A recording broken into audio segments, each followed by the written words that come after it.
El frío de aquella noche no venía del viento, venía del suelo. Burgos parecía contener la respiración, como si la propia ciudad supiera lo que estaba a punto de ocurrir dentro de la casa número 27 de la calle del Pozo. Aún recuerdo el sonido de la madera cediendo, el crujido breve y luego el silencio. Un silencio que ha durado más de un siglo.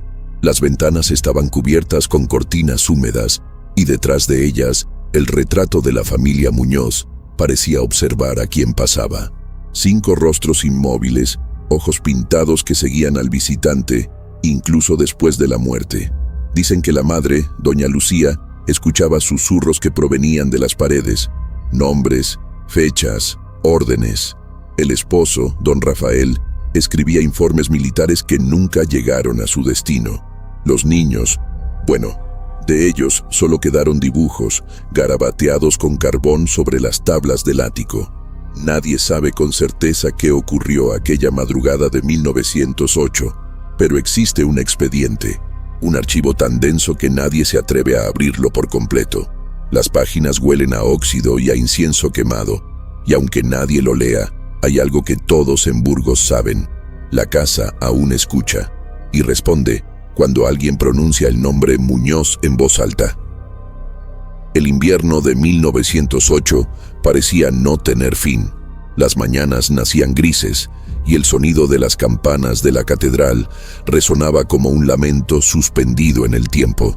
Caminaba por aquellas calles estrechas, cubiertas de niebla y óxido, y sentía que cada piedra guardaba algo no dicho. Burgos era una ciudad de fe y silencio, de curas que observaban mucho y hablaban poco, de militares que marchaban con botas pesadas, como si pisaran secretos.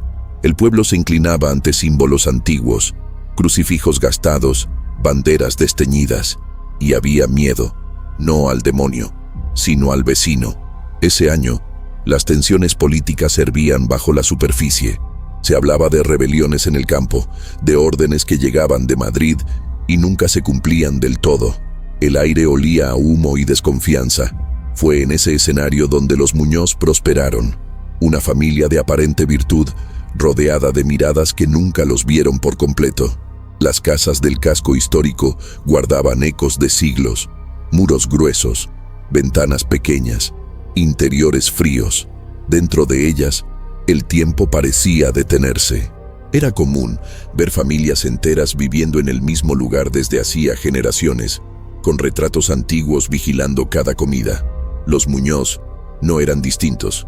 Su casa, de piedra oscura y madera barnizada, se alzaba como una fortaleza modesta. Don Rafael era conocido por su disciplina casi militar. Algunos decían que había servido en misiones en el norte de África, otros que jamás había salido de Burgos. Nadie lo sabía con certeza. Lo que sabían era que mantenía un despacho cerrado, lleno de papeles y mapas. A veces, de madrugada, se veían luces encendidas dentro, y quien pasaba por la calle juraba escuchar voces, bajas, urgentes, como si discutieran algo que no podía esperar al amanecer. La ciudad parecía dividida en 2 realidades. La primera, visible, iglesias, mercados, la plaza mayor con sus músicos y predicadores. La segunda, subterránea, hecha de rumores, pactos y desapariciones discretas. Algunos decían que el gobierno local manipulaba los registros, borraba nombres de quienes preguntaban demasiado. Yo trabajaba en el archivo municipal, y allí llegaba todo antes de ser olvidado. Expedientes con sellos reales, informes inacabados, cartas interceptadas. Entre esos papeles, escuché por primera vez el apellido Muñoz. Estaba escrito con tinta oscura, en una hoja sin fecha, solo un número en la esquina. 27. No le di importancia entonces, pero ahora, al mirar atrás, entiendo que aquel archivo ya lo sabía todo. Me estaba esperando. Las tensiones religiosas también marcaban la ciudad. Burgos era devota, pero de una devoción que confundía fe con temor. Las campanas marcaban no solo las misas, sino las muertes. Cada toque parecía recordar al pueblo su sitio, arrodillado, obediente. El obispo, hombre de voz grave, predicaba contra el progreso corruptor, condenando periódicos y escuelas laicas. Y aún así, en las tabernas, los hombres discutían política con vino barato y palabras en voz baja. Había una sombra de revuelta en las miradas. El país entero hervía bajo el reinado de Alfonso XIII y Burgos era su espejo. Conservadora, orgullosa, al borde del colapso. Entre crucifijos y decretos, la ciudad respiraba con dificultad. Y dentro de ese cuerpo enfermo, la casa de los Muñoz latía como un corazón podrido. Recuerdo el olor a leña quemada en las mañanas de febrero, mezclado con el aroma del hierro de las herrerías, del heno húmedo que traían las carretas. Era un olor que se pegaba a la ropa, a la piel, y que aún hoy me acompaña. Burgos, con su belleza áspera, tenía una forma de devorar lentamente a quien la miraba demasiado tiempo. Las campanas sonaban, los cuervos se posaban en las torres, y el viento traía noticias de nada. A veces, mientras clasificaba documentos en el sótano del archivo, escuchaba el crujir del techo. El edificio entero parecía respirar. Fue en una de esas mañanas cuando encontré la primera carta firmada por don Rafael Muñoz. Una hoja breve, escrita con caligrafía elegante, dirigida a un nombre que el tiempo borró. El contenido era escueto. Todo está preparado. Solo necesitamos el silencio. Guardé la carta y nunca volví a ver otra igual. Los Muñoz eran admirados pero también temidos. Don Rafael tenía influencia entre los militares. Doña Lucía, entre las señoras de la parroquia. Eran respetados en las fiestas, discretos en las conversaciones y, curiosamente, ausentes de cualquier escándalo público. Hasta ese año, la ciudad los veía como un ejemplo de moral y orden, pero tras los muros de la casa número 27, los rumores crecían.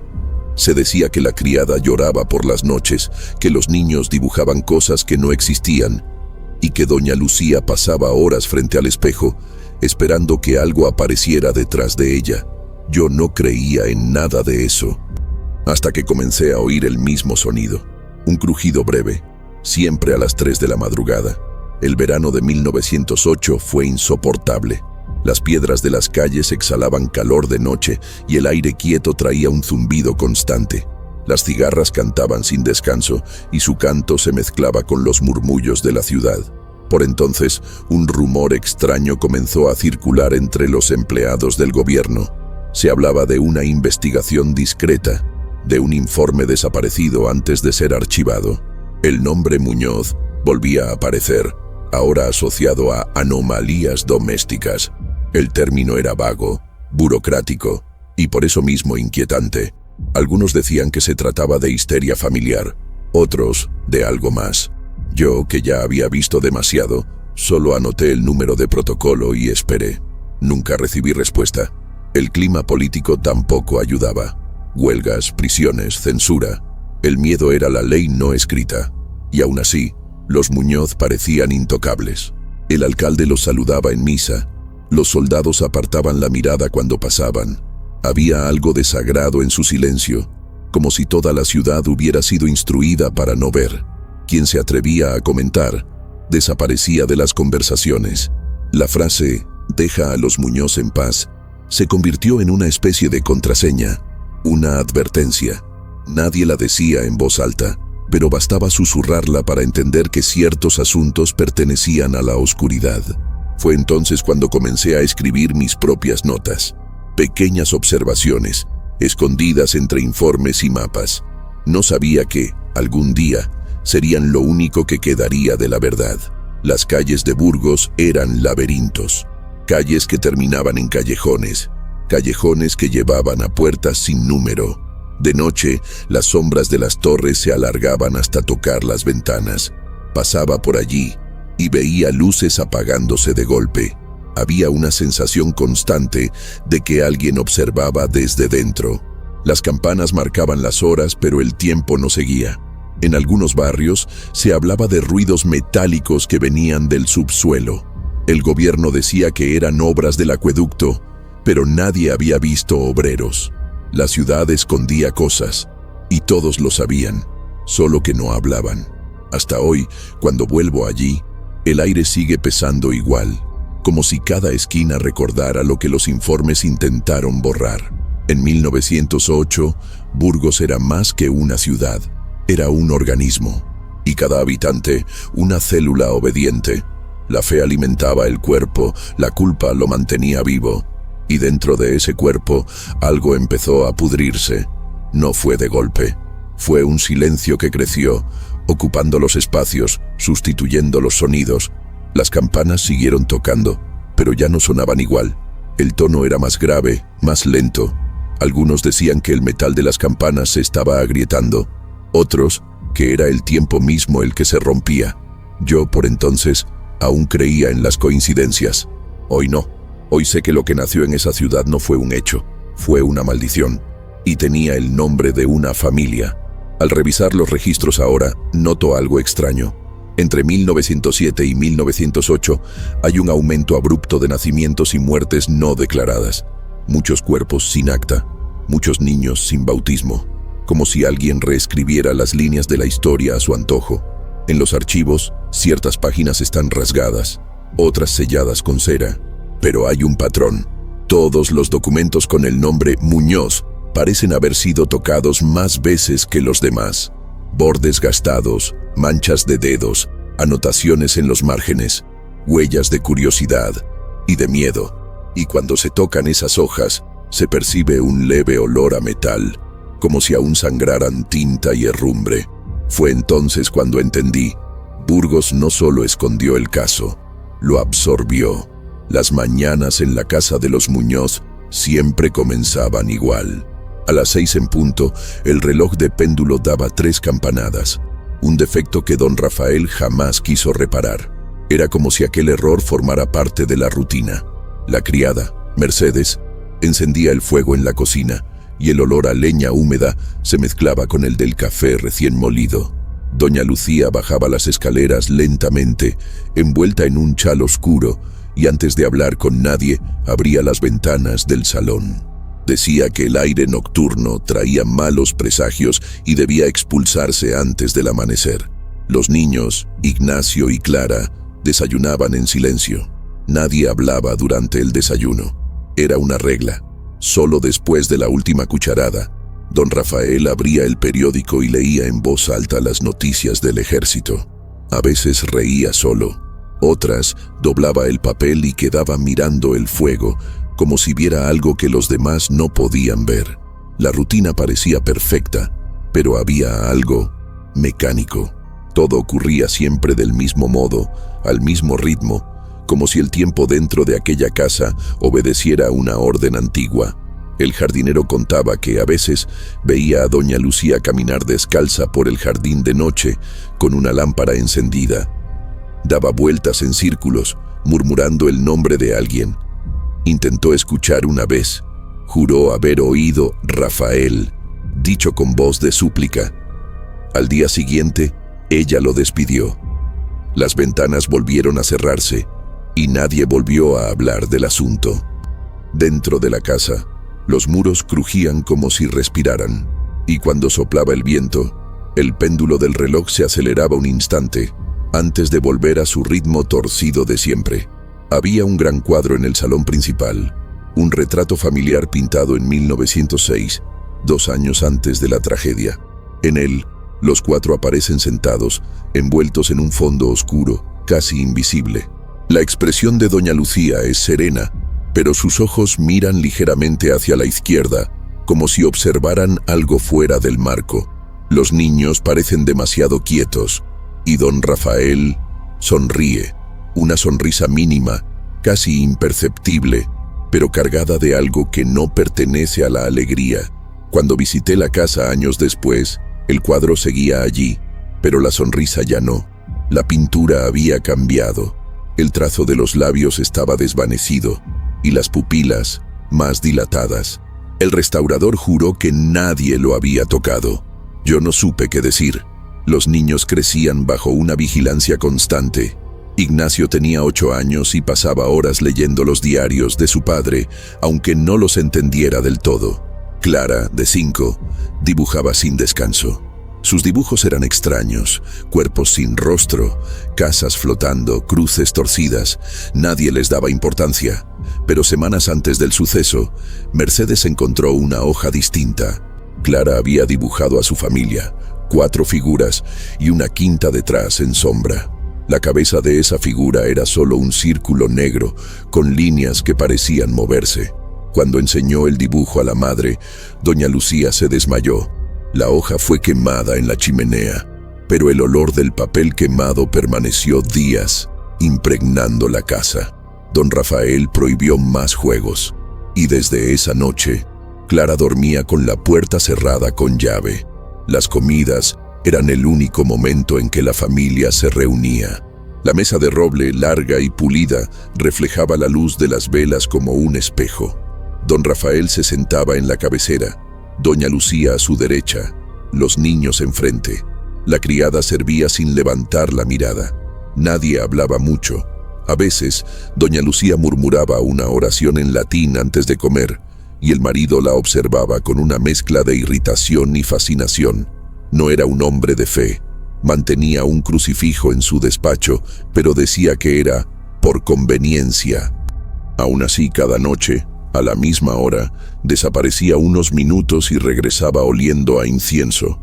Mercedes decía que lo había visto arrodillado en el sótano, frente a algo que no era el crucifijo. Nadie supo nunca qué había allí abajo. El acceso fue sellado después del incidente. El desván, en cambio, era el reino de los niños. Un espacio pequeño, con techo inclinado y olor a polvo antiguo. Allí guardaban juguetes rotos, muñecas sin ojos y cajas de madera. Mercedes contaba que Clara hablaba con alguien mientras jugaba. Respondía pausadamente, como si escuchara instrucciones. Ignacio, el mayor, solo observaba desde lejos. Una vez bajó corriendo y me dijo, con los ojos desorbitados, que el juguete de cuerda se había movido solo. Me reí, pero cuando subí, la caja estaba abierta y el juguete quieto, pero mirando hacia la pared, como si alguien lo hubiera girado. En el suelo, una frase escrita con carbón: no mires más. Nadie descubrió quién la escribió. Desde ese día, el desván fue cerrado con llave. La ciudad hablaba poco de los Muñoz, pero los sirvientes hablaban entre ellos. Decían que don Rafael recibía visitas nocturnas de hombres con uniforme. Entraban sin llamar y siempre se iban antes del amanecer. El sonido de las botas resonaba por el corredor de piedra. A veces se oía el tintinear de botellas, otras, voces apagadas discutiendo. Mercedes contó que una noche escuchó a don Rafael repetir varias veces la misma frase: ellos ya están entre nosotros. Nunca supo a quién se refería.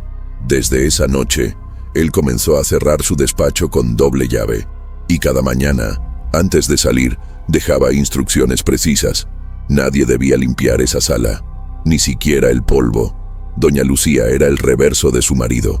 Tenía una presencia frágil, casi etérea, y una mirada siempre al borde del llanto. Las vecinas decían que hablaba sola, pero quien la veía de cerca notaba que no hablaba.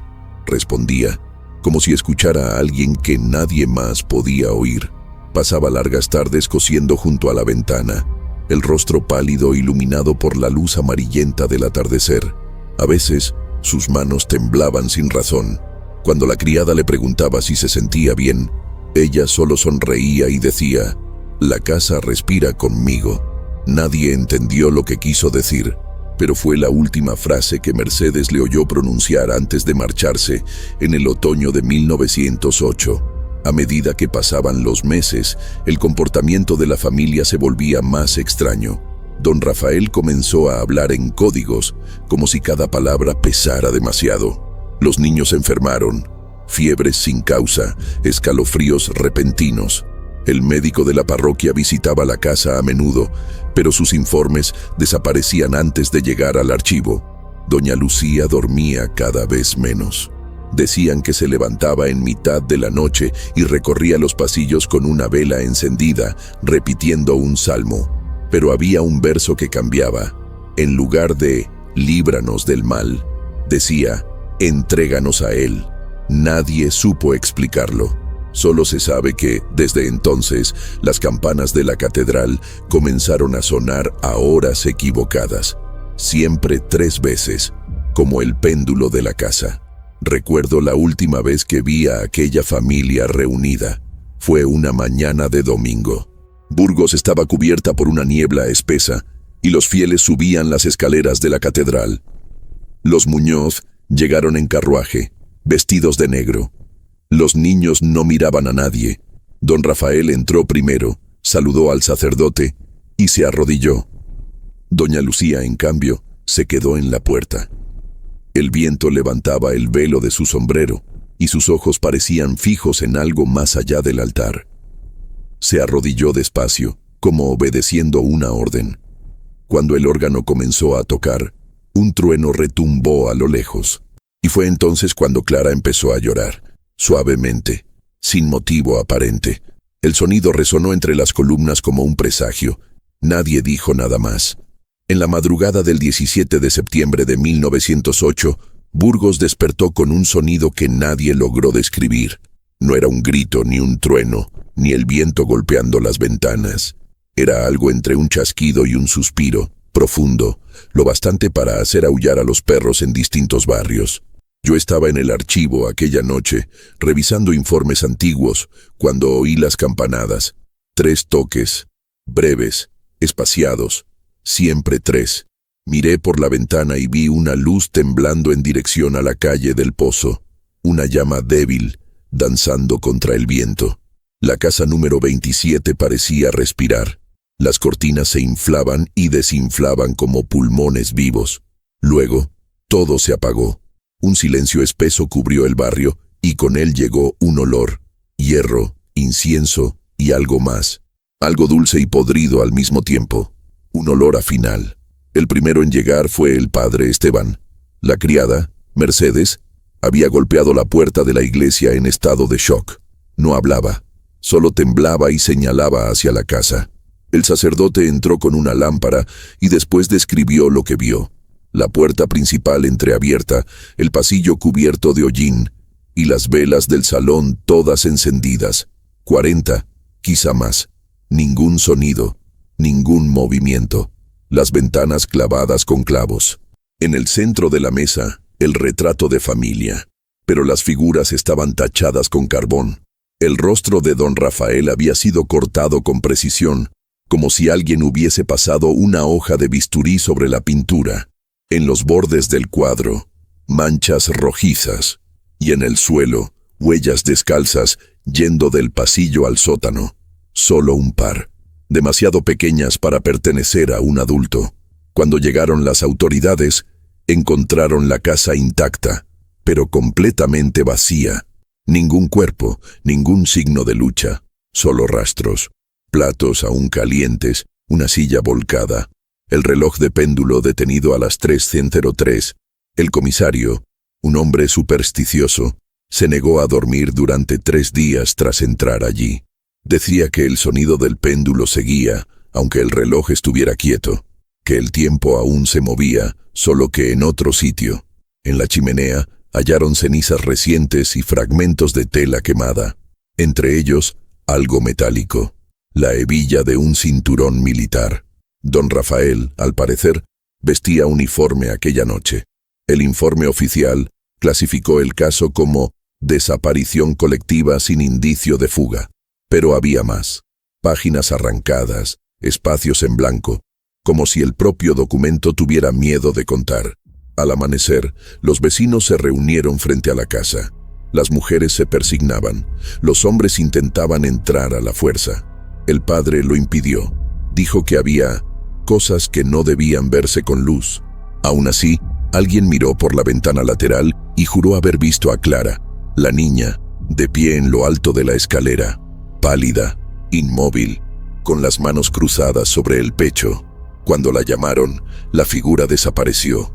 Horas después, al abrir el cuarto infantil, hallaron el vestido de Clara doblado sobre la cama, limpio, todavía tibio, y en el espejo de enfrente, escrito con el dedo, «Ya fuimos entregados». El vidrio estaba helado al tacto, pero la escritura parecía reciente. como si alguien la hubiera trazado minutos antes. Eso jamás fue incluido en el expediente. El padre pidió silencio, y todos callaron. La investigación duró meses. Revisaron pozos, bosques, caminos. Ningún rastro. El gobierno envió inspectores desde Madrid, que pasaron una semana alojados en la parroquia y se marcharon sin decir una palabra. Uno de ellos, según los rumores, perdió la razón. Gritaba que las paredes miran y fue internado en Valladolid. Otro desapareció en el camino de regreso. El caso se volvió tabú. Las portadas desaparecieron, sustituidas por noticias triviales, cosechas, bodas, procesiones. En los archivos, los documentos fueron trasladados a una sección restringida, sellada con cera negra. Yo mismo tuve prohibido consultarlos. El padre Esteban empezó a evitarme. Una noche, cuando insistí, solo me dijo: hay familias que se disuelven, otras son tomadas. Un mes después, la casa fue clausurada por orden municipal. Clavos en las puertas, tablas en las ventanas. Nadie volvió a entrar, pero los vecinos seguían oyendo ruidos, pasos lentos, el crujir de sillas, el reloj volviendo a latir. Decían que en las madrugadas más frías, la luz reaparecía en el salón, siempre a las 3. Yo mismo la vi una vez. Llovía, y juro haber distinguido una silueta tras las cortinas. Parecía un niño. Al día siguiente, el cristal mostraba pequeñas huellas de mano. Y en el suelo, una marca de cera, el sello del ejército, un símbolo que jamás logré descifrar. Los rumores se multiplicaron. Algunos decían que don Rafael había participado en rituales oscuros traídos de las colonias africanas. Otros, que doña Lucía enloqueció al descubrir una infidelidad. La versión más repetida era la del pacto. Decían que quería traer de vuelta a un hijo muerto, un tercer hijo, nacido y fallecido antes de Clara. Los registros confirman un bautismo cancelado en 1905. Sin nombre, sin partida, solo una línea. El padre Esteban lo negaba, pero su mirada lo traicionaba. Una noche lo encontré bebiendo solo en la sacristía. Le pregunté si creía que los Muñoz estaban muertos. Respondió: muertos, sí, pero no ausentes. Después de eso, nunca volvió a celebrar misa. Las autoridades, presionadas, intentaron borrar el caso. Cambiaron registros, demolieron parte del muro de la casa y cubrieron el suelo con cal. No sirvió de nada. El olor persistía. El barrio comenzó a vaciarse. Los comerciantes cerraron sus puertas. Los niños cruzaban la calle corriendo. Y poco a poco, el número 27 desapareció de los planos de la ciudad. Hoy, oficialmente, no existe. Pero si caminas por la calle del Pozo en una noche sin luna, verás un portón oxidado entre dos casas nuevas. No hay placa, no hay número, solo el sonido del viento y, a veces, el tic-tac apagado de un reloj que ya no debería funcionar. Guardé todo lo que pude. Recortes, transcripciones, testimonios. Pero uno de ellos siempre me inquietó. La declaración de Mercedes, tomada 2 semanas después de la desaparición. Dijo que la noche anterior, doña Lucía la llamó a su habitación y le pidió que se marchara antes del amanecer. Cuando preguntó por qué, Lucía respondió: porque a las 3, él viene a buscar lo que es suyo. Mercedes se fue y nunca volvió. Cuando la encontré décadas más tarde, vivía en silencio en un pueblo lejano. Al oír mi nombre, solo preguntó: ¿tú todavía oyes el reloj? Y cerró la puerta. El expediente que queda es un laberinto de contradicciones. Páginas arrancadas, informes duplicados, sellos superpuestos. Algunos dicen que fue alterado por órdenes superiores, pero nadie sabe quién tendría tanto interés en un caso de provincia. También existe una fotografía, borrosa, casi ilegible, en la que se ve una sombra en la escalera de la casa. La nota manuscrita al pie dice: tomada después de la limpieza. Nadie supo qué fue lo que se limpió, y quizás sea mejor así, porque a veces lo que se borra no desaparece, solo cambia de sitio. En el fondo, lo que Burgos nunca admitió es que aquella desaparición no fue un accidente, fue una especie de ritual colectivo, un pacto entre la ciudad y el silencio. Todos sabían, Todos callaron. Las iglesias rezaron. Los periódicos mintieron. Y el archivo, mi archivo, selló las páginas. Cuando abrí el cajón por última vez, había un papel sobre el expediente. No vuelvas aquí. La letra era la mía, pero yo nunca la escribí. Aún la guardo. Y a veces, en las madrugadas largas, la escucho moverse dentro del cajón, como si el papel respirara. El comisario Herrera nunca creyó en fantasmas hasta aquel otoño. Era un hombre lógico, exmilitar, conocido por su escepticismo, pero después de visitar la casa de los Muñoz, nunca volvió a ser el mismo. Los informes describen su comportamiento como inestable, evasivo y profundamente perturbado. Una noche fue visto quemando papeles en el patio de la comisaría, repitiendo: «No deben ser recordados». Cuando le preguntaron por qué, respondió: «No eran personas». El caso fue retirado de sus manos al día siguiente. Su sustituto, el inspector Valcárcel, mantuvo el silencio. Declaró que la investigación se cerraba por falta de pruebas. Y así, oficialmente, la familia Muñoz desapareció, no solo de la ciudad, sino de la historia. El obispado fue el primero en pronunciarse. En una carta lacrada enviada a Madrid, el obispo afirmaba que el caso no debía tratarse como asunto criminal, sino como prueba divina. El documento insinuaba que ciertos hechos pertenecían a otra jurisdicción. A la semana siguiente, el padre Esteban fue trasladado sin aviso a un monasterio en las montañas.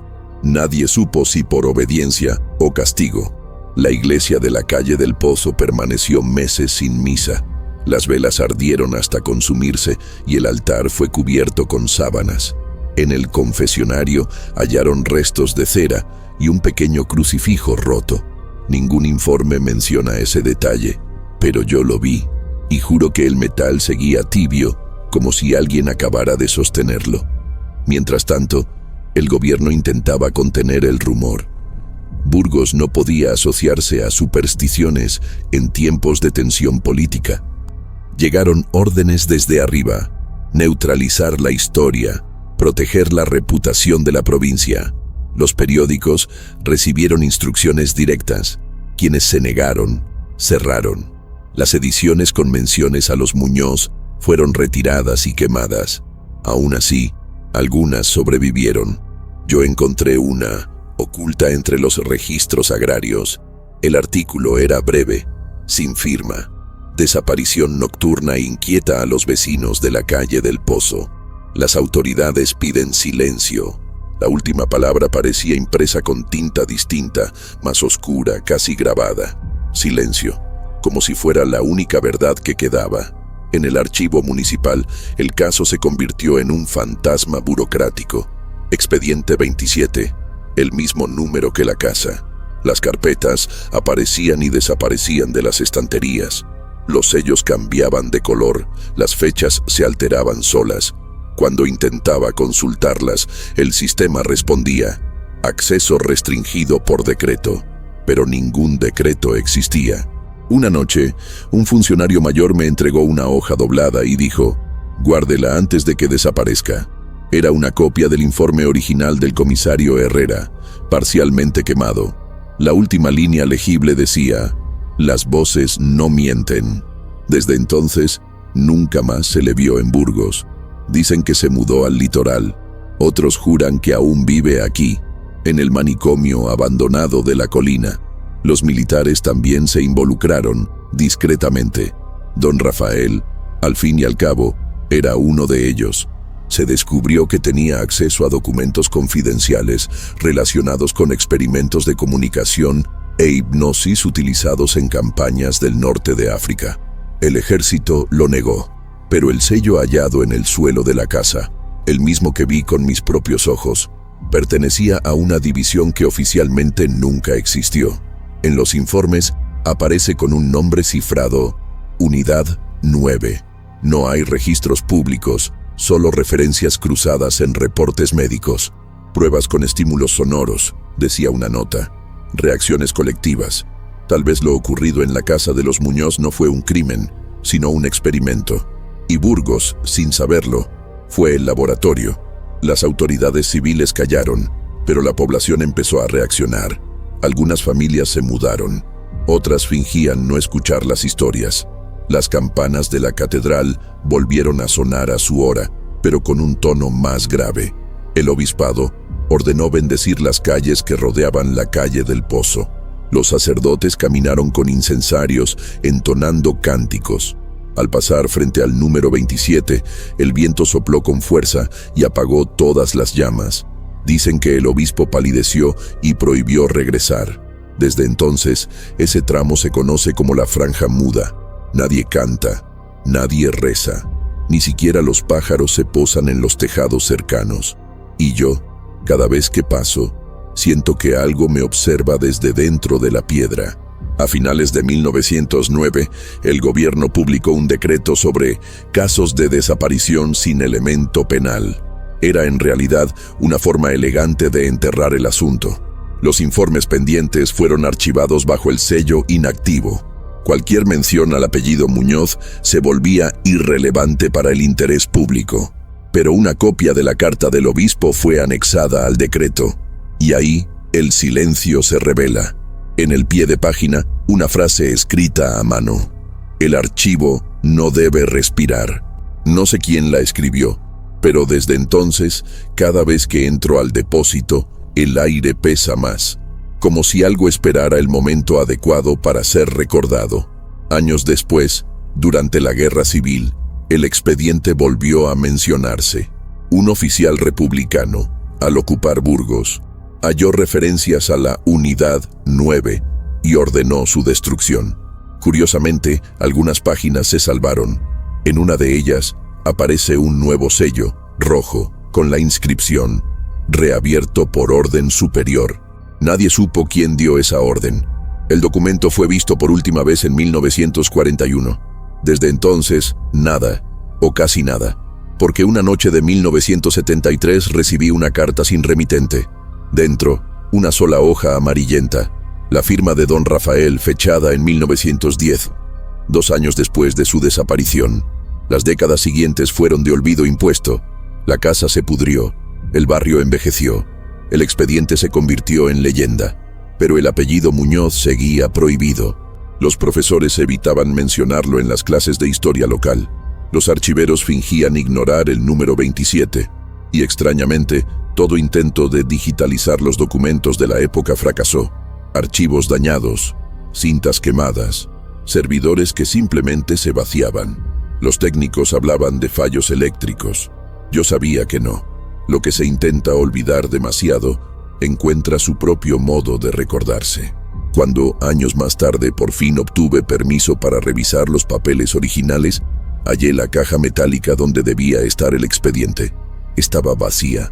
Solo quedaba el olor, el mismo de siempre, a óxido e incienso quemado, y un sobre pegado al fondo, con una frase escrita a lápiz: «Ellos aún sirven». Nadie supo nunca quiénes eran ellos. Quizá los que callaron, quizá los que todavía escuchan. Cerré la caja y salí del edificio.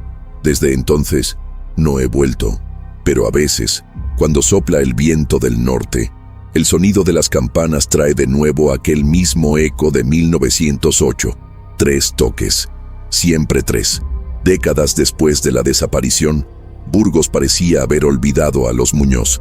Pero los archivos no olvidan, solo duermen. Y a veces, cuando alguien se atreve a abrirlos, el polvo se levanta como si despertara algo que llevaba demasiado tiempo esperando. Así fue conmigo, en 1986. Recibí un permiso temporal para revisar documentos de la antigua sección militar. Entre papeles carcomidos y informes ilegibles, encontré una carpeta delgada, sin tapa, marcada solo con el número 27. Dentro había 3 objetos: una fotografía, una página de diario y un trozo de tela amarillenta. Nada más. Ningún sello, ningún registro de entrada. Solo el olor, ferroso, dulce, inconfundible. El mismo olor descrito por todos los que alguna vez entraron en la casa de los Muñoz. La fotografía mostraba el interior de una habitación vacía, quizá el desván. La luz provenía de una ventana alta, filtrada por el polvo suspendido. En una esquina, Una sombra humana, pequeña, difusa, parecía la silueta de un niño mirando al fotógrafo. Pero el detalle que me heló la sangre no estaba allí. Estaba en el reflejo del vidrio roto del suelo, otra figura, invertida, de pie detrás de la cámara. Analicé la imagen bajo distintos ángulos y noté algo imposible. Ambas figuras tenían el mismo contorno, como si fueran el mismo cuerpo visto dos veces. En la parte inferior, escrito a mano, se leía: Desván, tercera exposición, luz propia. Esa expresión, luz propia, jamás aparece en ningún informe oficial, y desde entonces la foto desapareció otra vez, como si nunca hubiera existido. El segundo objeto era una página de diario, escrita con letra femenina. Presumo que pertenecía a doña Lucía. El papel era fino, casi transparente, las palabras delicadas e inconstantes. Decía: hoy habló conmigo, dijo que el tiempo no pasa allá abajo, que el reloj es solo un recuerdo de lo que fuimos, y que Clara ya aprendió a abrir la puerta. Leí eso decenas de veces, intentando descifrar cada trazo. La tinta estaba desvaída, pero el reverso de la hoja mostraba algo escrito con otra tinta, más oscura. Al colocarla contra la luz, las palabras aparecieron: cierra bien. Él escucha a través de las paredes.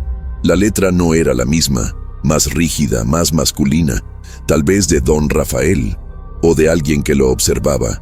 Aquella hoja hoy está desaparecida, sustituida según el inventario por material irrelevante. El tercer vestigio era un trozo de tela, una tira de algodón chamuscado en los bordes. En el centro, bordadas a mano, dos letras: CM. Tal vez Clara Muñoz, tal vez otra cosa. Al tocarla, el tejido pareció reaccionar, como si conservara electricidad antigua. Pesaba más de lo que debía. Los expertos del Museo Provincial dijeron que era normal en materiales carbonizados. No los contradije, pero aquella noche, al llevar la muestra al laboratorio, algo extraño ocurrió. El equipo de medición se bloqueó, y el ambiente se llenó con un zumbido leve, casi inaudible. El técnico juró que provenía de la propia muestra. Yo solo observé, y vi cómo la tela, sobre la mesa, se movía unos centímetros por sí sola. Seguí investigando. El archivo central conservaba una sección llamada Materiales no clasificados. Era el cementerio de lo olvidado. Allí encontré carpetas sin número, cajas sin tapa, informes sin autor. Entre ellos, una carta dirigida a un coronel Muñoz, fechada en 1912. El texto era breve: las pruebas de Burgos han concluido. Efectos permanentes. Orden de silencio mantenida. La firmaba un nombre ilegible, quizá Lacalle. Esa carta nunca apareció en registros oficiales.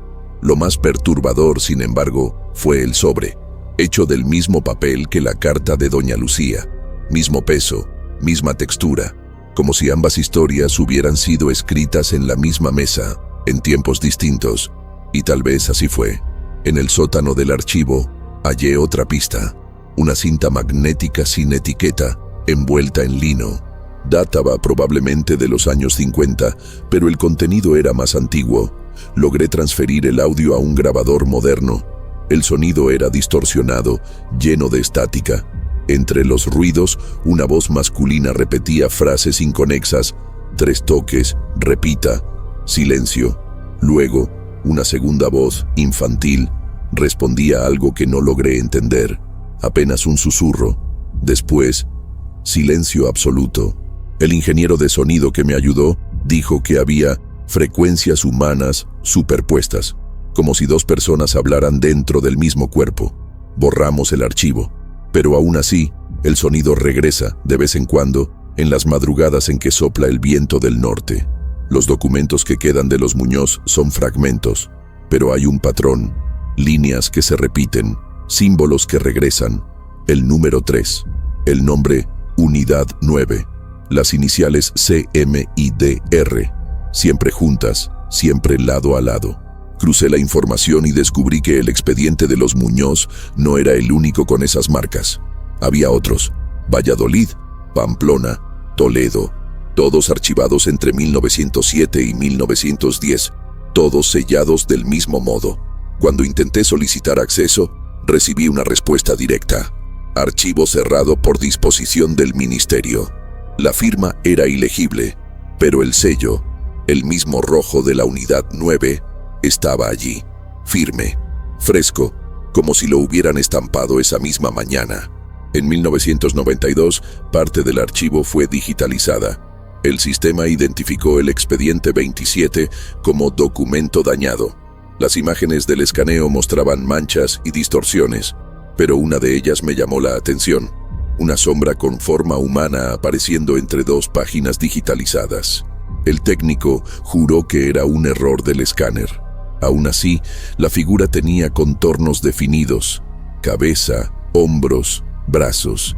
Parecía alguien inclinado, observando los papeles.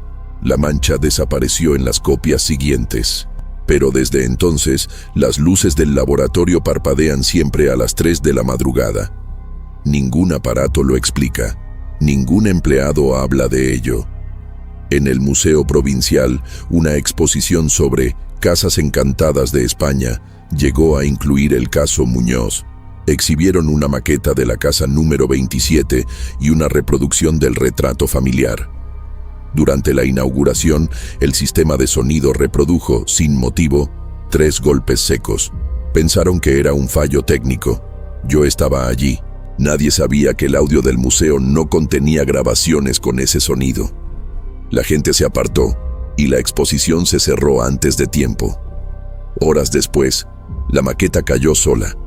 Cuando recogieron los restos, notaron que el número 27 se había desprendido y desaparecido. Hasta hoy no ha sido encontrado. Hoy, el único vestigio físico de la casa es el terreno. Las ruinas fueron cubiertas durante unas obras en 1978, pero los vecinos afirman que a veces el suelo respira. Pequeñas burbujas se forman en la tierra, liberando aire caliente, como si algo vivo siguiera allí, atrapado. Ningún estudio geológico ha explicado el fenómeno. El informe oficial lo llama emisión natural de gases. Yo lo llamo memoria, porque todo lo que se entierra demasiado pronto encuentra la forma de regresar. Y Burgos, de vez en cuando, vuelve a oír 3 toques, siempre 3. Con el paso de las décadas, el caso Muñoz dejó de ser un misterio investigado y se convirtió en una herida que nadie quería tocar. En Burgos, nadie habla de él, pero todos conocen el silencio que provoca su nombre. Las teorías nacieron de ese vacío, algunas racionales, otras delirantes. Todas intentan dar forma a lo que no se puede ver. La primera teoría, la oficial, afirma que don Rafael asesinó a su familia y huyó del país con documentos secretos del ejército. Una tragedia doméstica disfrazada de desaparición. Pero hay un problema. No existen rastros financieros ni testigos, y el nombre de don Rafael figura, curiosamente, como fallecido en servicio en un informe fechado en 1910, es decir, 2 años después. Un muerto declarado muerto otra vez. A veces, la burocracia confiesa lo que el miedo calla. La segunda teoría, sostenida por algunos historiadores locales, habla de una epidemia. Dicen que aquel verano Burgos fue golpeada por una enfermedad respiratoria no registrada y que varias familias fueron aisladas en secreto. Los Muñoz habrían sido una de ellas. El ejército habría sellado el barrio y cremado los cuerpos, borrando toda evidencia para evitar el pánico.